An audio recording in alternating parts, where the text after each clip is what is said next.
ఉపాధ్యాయ విద్యారంగ సమస్యల పరిష్కారం కోసం ఉపాధ్యాయ సంఘాల పోరాట కమిటీ ఆధ్వర్యంలో ఆగస్టు 23వ తేదీన హైదరాబాద్ ధర్నా చౌక్లో మహాధర్నా నిర్వహించాలని నిర్ణయించాం.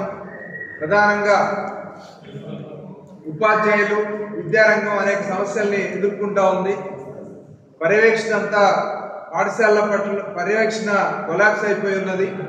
పాఠశాల పర్యవేక్షణ మెరుగుపరచాలన్నా, డైట్ బీడీ కళాశాలలో ఉన్నటువంటి 95% ఖాళీలు భర్తీ కావాలన్నా కానీ ఈరోజు ఏకీకృత సర్వీస్ రూల్స్ తీసుకురావాల్సినటువంటి అవసరం ఉంది. మరి గత ప్రభుత్వం కానీ ఈ ప్రభుత్వం కానీ 2018 ప్రెసిడెంట్ ఆర్డర్ తర్వాత ఏకీకృత సర్వీస్ రూల్స్ అమలు జరపడం కోసం సరైనటువంటి చొరవ తీసుకోవడం లేదు. వీటితో పాటు ఉపాధ్యాయులు, ఉద్యోగులు, పెన్షనర్ల పెండింగ్ బిల్స్ అన్ని కూడా ఈరోజు వేల కోట్ల రూపాయలు పెండింగ్ లో ఉన్నాయి. ప్రతి సంవత్సరం ప్రతి నెల 700 కోట్లు రిలీజ్ చేస్తామని చెప్పి అందులో కూడా ప్రభుత్వం ఫెయిల్ అయింది.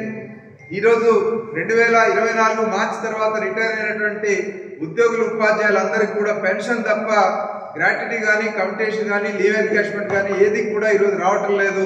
వాళ్ళంతా కూడా చాలా ఇబ్బంది పడుతూ ఉన్నటువంటి పరిస్థితి ఉంది. సో ఇటువంటి సందర్భంలో మరి ఇంకా అనేక సమస్యలు ఈరోజు కాంట్రాక్ట్ అవుట్సోర్సింగ్ ఉద్యోగులకు మినిమం బేసిక్ పే ఇవ్వాలని, అట్లాగే సమగ్ర శిక్ష ఉద్యోగులు సమ్మె చేసినటువంటి కాలానికి 29 రోజులకి సమ్మె జీతం ఇవ్వాలని చెప్పేసి మరి ఇంకా అనేక సమస్యలు ఈరోజు 31 సమస్యలు డిమాండ్ చార్టర్ ఆఫ్ డిమాండ్ తయారు చేసి ముందుగా నెల క్రితమే ముఖ్యమంత్రి గారికి మెమరాండం ఇచ్చాం.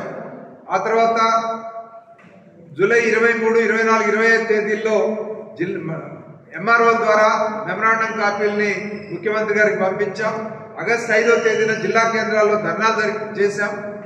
మరి అయినప్పటికీ కూడా ప్రభుత్వం నుంచి ఆశించిన స్పందన లేకపోవడంతో అనివార్యంగా ఈరోజు ఆగస్టు 23వ తేదీన మేము హైదరాబాద్ లో మహాధర్నాకి పిలుపునిచ్చాం. వేలాదిగా ఉపాధ్యాయులందరూ కూడా తరలి వచ్చి ఈ ప్రభుత్వం అనుసరిస్తున్న విధానాలపైన తమ నిరసన వ్యక్తం చేయాలని చెప్పేసి కాంగ్రెస్ పార్టీ ఏదైతే మేనిఫెస్టోలో పేర్కొన్నదో ఆ హామీలన్నింటినీ కూడా 20 నెలలైనా అమలు జరపనందుకు నిరసన తెలుపుతూ ఆ హామీలన్నీ అమలు చేయాలని డిమాండ్ చేస్తూ మా పోరాట కార్యక్రమాన్ని నిర్వహిస్తాం.